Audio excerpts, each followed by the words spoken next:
Dınlar degan to'qining poqi nerede? Efendim siz kimniz deysiz? Bu yoq buna vaqasız bo'lmaydi. Mening singlimniki qaysi yataqligini hozir deb biring. Bo'lmasa yataqni beshimni kiygan mening. Dildar. Hay efendim buna vaqamamiz mehmonlarga maxfiyatda saqlamasak bo'lmaydi. Bu mehmonxonamizning qoidasi. Ha, bunda deb qo'ying.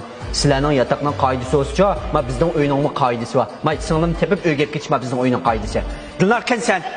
Efendim bo'ldi vaqama men singlingizni tepib berasiz sizga. İsmi neydi? Dildar. Singlingiz 999-yataqdan men sizni boshlab chiqaryapmiz.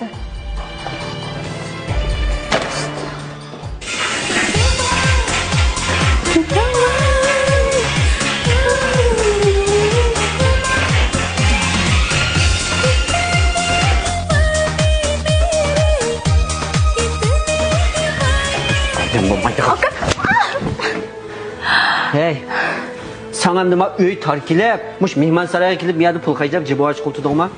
Hey, nima ma kiyib olgan kiyiming? Hey, mushum bir o'qimishliq va adab axloq qizning kiydigan kiyimmi? Hey, mushta qilib qanchalik sabiy bolalarni zararlab bo'lding sen? Qanchalik qizlarni yo'ldan chiqarding? Hey, mushta o'zingning badanini bozorga solib, topgan pulingni barkat ulamda. Men nima qildim? Men jo'qara, o'z iqtidorimga, til qobiliyatimga tayinib pul depyapman. Nimani xato qildim? Hey, bir pul topsangmi, tilamchidek tilab topmay, bu ham pul topadigan ish deganning yo'li va shu orqali topsang olmamda. Bu o'zingning ajr mehnati bilan pul topsang olmamda. Hey, nima bu kiyinib olg'ina? Bir hijlanmabsizmi shunday yurishda?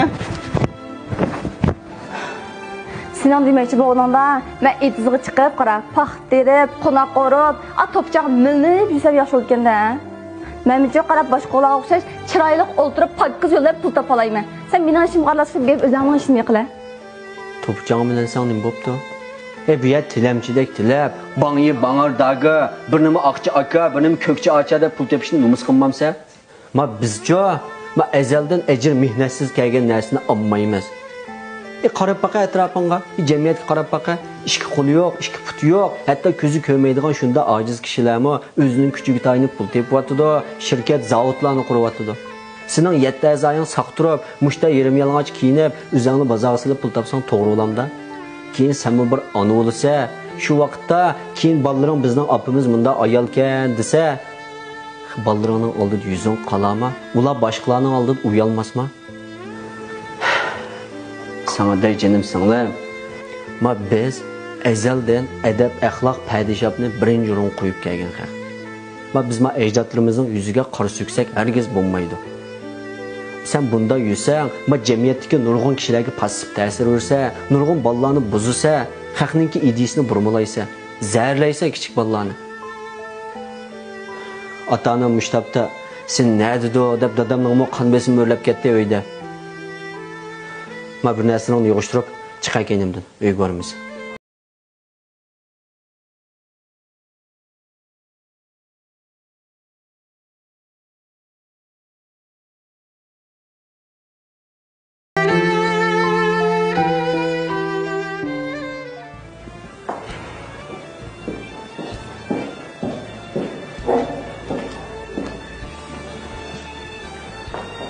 Uyga borgandan keyin dadamga bu ishni men demak, bundan keyin men ikkinchi bundan ishqilmay ko'rib qolmayman.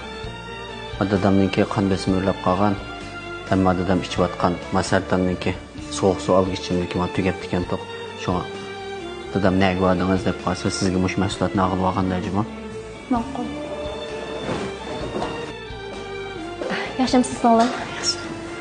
Aka bu ham yataqning oldida singlingizni bergan tanbehlarning hammasini oldim. Bu hammadan o'zining ojisanlarini, qiz o'g'llarini yaxshi boshqarib, nimaning xato, nimaning to'g'ri ekanligini yaxshi o'rgatib, mush nachar bo'lgan to'r muhitini yaxshilagan bo'lsa, haqiqatan bek yaxshi bo'ladi. Hozir jabot tatib ketmaychi yurgan dehqonlarimizdan hech qasimizning kori yo'q. Mushu yetim qolgan, och qolgan meyib kishilarimiz ham haqiqatan bizning yordamimizga muhtoj kishilarimizga hech qasimizning cho'l tegmaydi-yu, aksicha mushunda qalaymaqan jibo ichib, qalaymaqan sapkab qilib, har xil tuturuqsiz qilgan qilib yurgan kishilarga so'g'u deganni aytib, dunyosini bagdek o'tgan kishilar noyir chiqqan.